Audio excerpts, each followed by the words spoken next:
We are here in the Valley of Fire, and I usually don't take photos during the day, except when you have a beautiful subject like Valley of Fire. And what I should do is I should film. So on this one, I'm going to shoot Portra 400. So this is film with the Leica M6, and I'm going to do something that's kind of cool today. I've got both Leica. I have the Q3 and the M6. So this is digital, this is film. They're both exact same lenses, 28 millimeters, 1.7 or something. So now I'm going to take a photo with this one and a photo with this one, and we'll compare the result when it comes back from the lab, Portra 400 versus this. By the way, at the end of this video, I'm going to show you an exact workflow on how I retouch these photos. Welcome to the Valley of Fire. Or as the good old cowboy would say, all right. So we're down here at the Valley of Fire, and we're gonna take some amazing photos. It's gonna be incredible. I mean, you got no idea. Let's do it. Okay, so Tony is with us. So he's our driver, but he's also our model. We put him. I love to have like somebody in the scene to show how big it is. So if you have a human being there, people have a sense of the scale. So he's our driver and he's our model. Amazing. I'm quite happy. Tony, do you mind?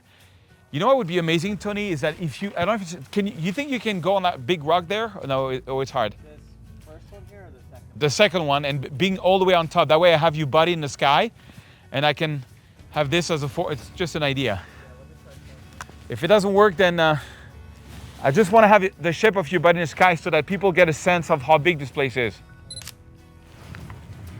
All right.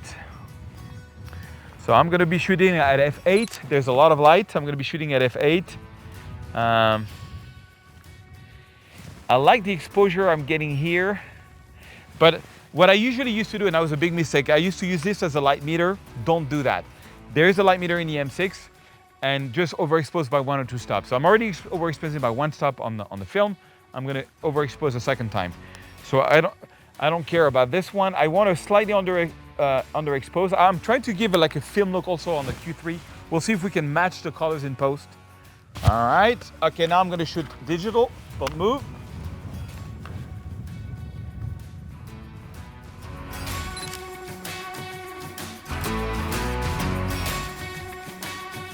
You see that big rock there? Yeah. Can you see the flat on the left? Can you go there? Perfect.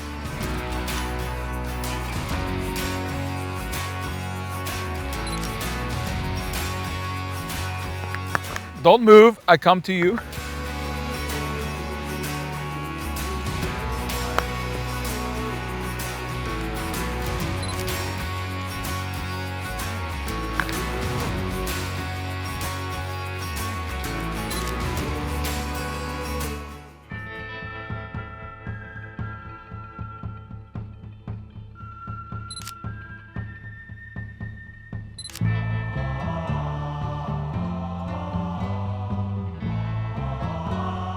So when you come to a beautiful place like this, everybody's taking photos, but I find what works really good is to look for leading lines or like layers of things, like a nice rock as a foreground, middle ground, background.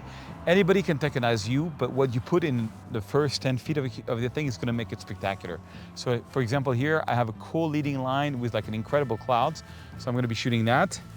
I'm looking on my phone and it looks very interesting. Let's go. I love when you have a leading line like this, like a windy road, and the cloud. The cloud in the road makes the photo. Let's see. Do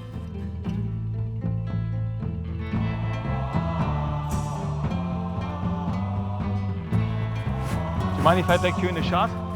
Just to have like a scale of a human. I'm gonna go very wide. You're gonna be very small, but it gives a perspective.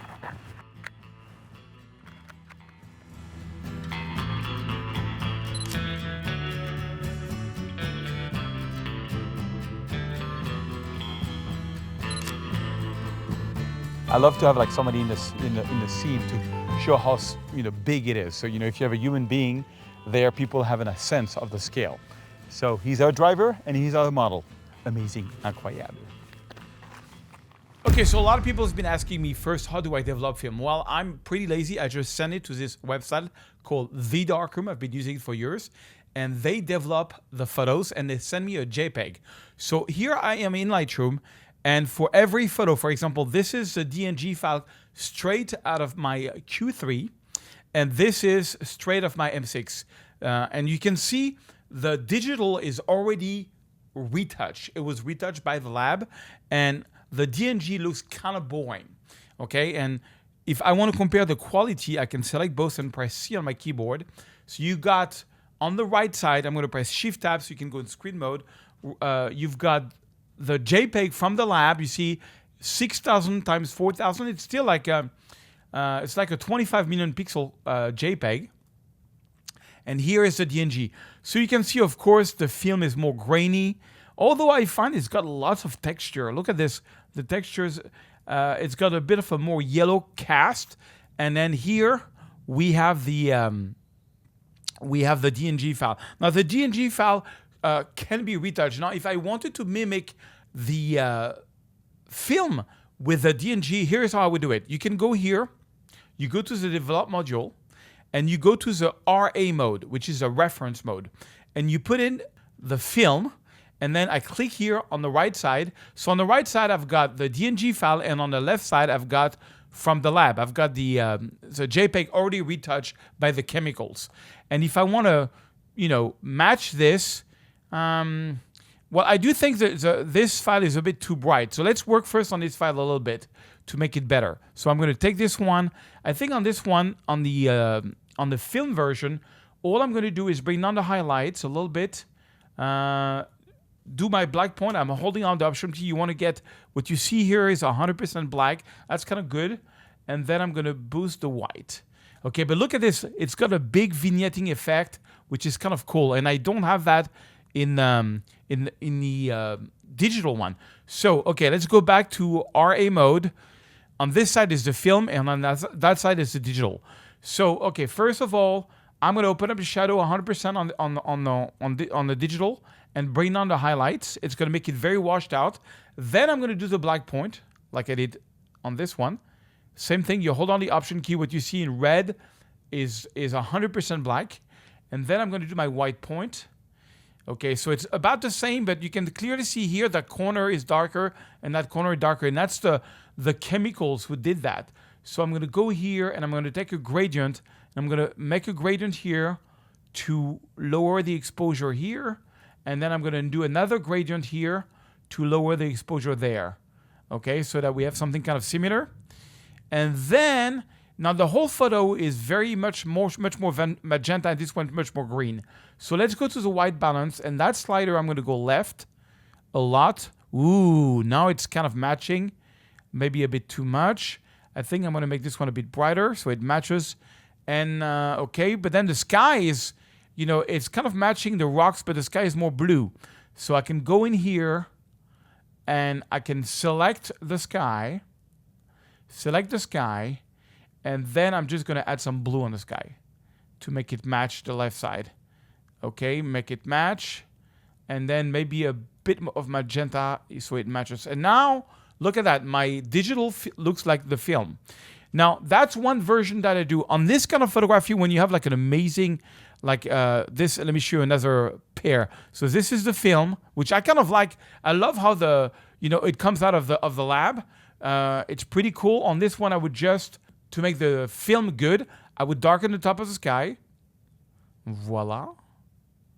Something like, and maybe darken here at the bottom also to make like a vignette effect. But I'm going to show you something crazy, which I like to do a lot, is I like to use my black and white preset on the digital.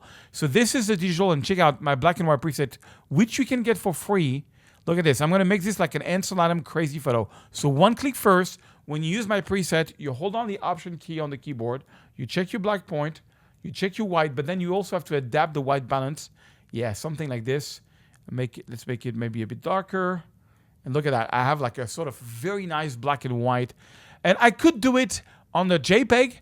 The problem with if I do it on a JPEG, I'm going to get a lot of noise that's going to come there. And it's a bit annoying because the preset are not made, they don't really work well on film. They really work on digital. If you've got a digital camera and you have like crazy clouds like this, look at this. One click. Are you ready? One click and boom. Or even boom. Look at that. And then you just do the white balance. Check the black. Oh, look at that. Just check a little bit of contrast, but you get a really nice black and white. Anyway, so I've been playing around. This is the digital, and this is the film. This is the digital, and this is the film. I love the look of the film. When you use film, make sure you're overexposed. When you use digital, make sure you're slightly underexposed. And that's the rule. So this film has been overexposed by 2 stops. Can you believe that? 2 stops, and it's still pretty cool. This film has been overexposed by 2 stops, and it's pretty cool. So voila, get the preset down there. Now, I also got a really cool challenge for you. Is if you want to learn Lightroom and Photoshop in 6 days, it's actually learn 80% of retouching in 80 minutes. But it's over 6 days, very short video. It's all free. The link is under the video also. Check it out. And I did a really cool video on Paris in black and white. Check it out. It's an amazing video.